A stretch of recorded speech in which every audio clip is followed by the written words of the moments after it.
There are times that because of my own stupidity or lack of thoughtfulness that I become angry.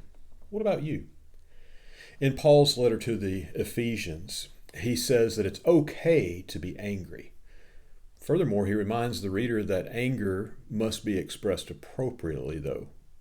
He says, sin not. It gives me some comfort to know that even God becomes angry at times. Repeatedly through the Old Testament, we find verses like, and God's anger, or the Lord's anger, or the anger of the Lord. And in the Old Testament, 375 times alone, we find reference to God being angry.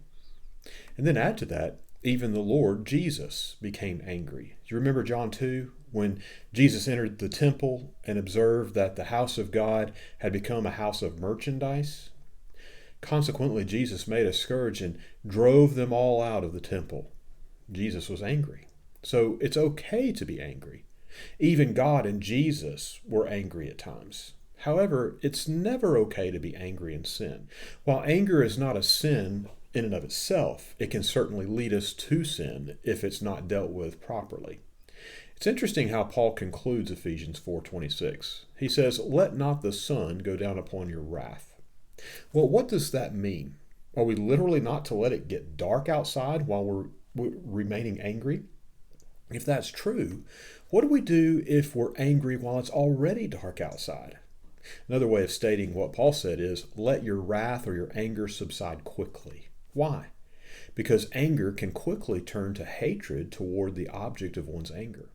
In J.W. Shepherd's commentary on Ephesians, he said, "He who cherishes anger, bitter, or vindictive feelings in his heart toward another will soon come to feel a hatred that will destroy all the pure and holy influences of the soul and destroy the peace of the bosom in which it dwells and the happiness of all around."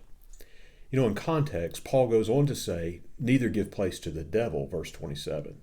So if I hold on to my anger, then the devil wins. He takes control. I'm reminded of what James said, resist the devil and he will flee from you, James 4:7. It may only be for a short time, but he will leave.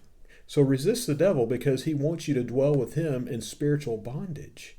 The devil loves to see God's people full of destructive attitudes and actions, and resentment and rage. You see, uncontrolled anger is like a toxin that the devil never tires of.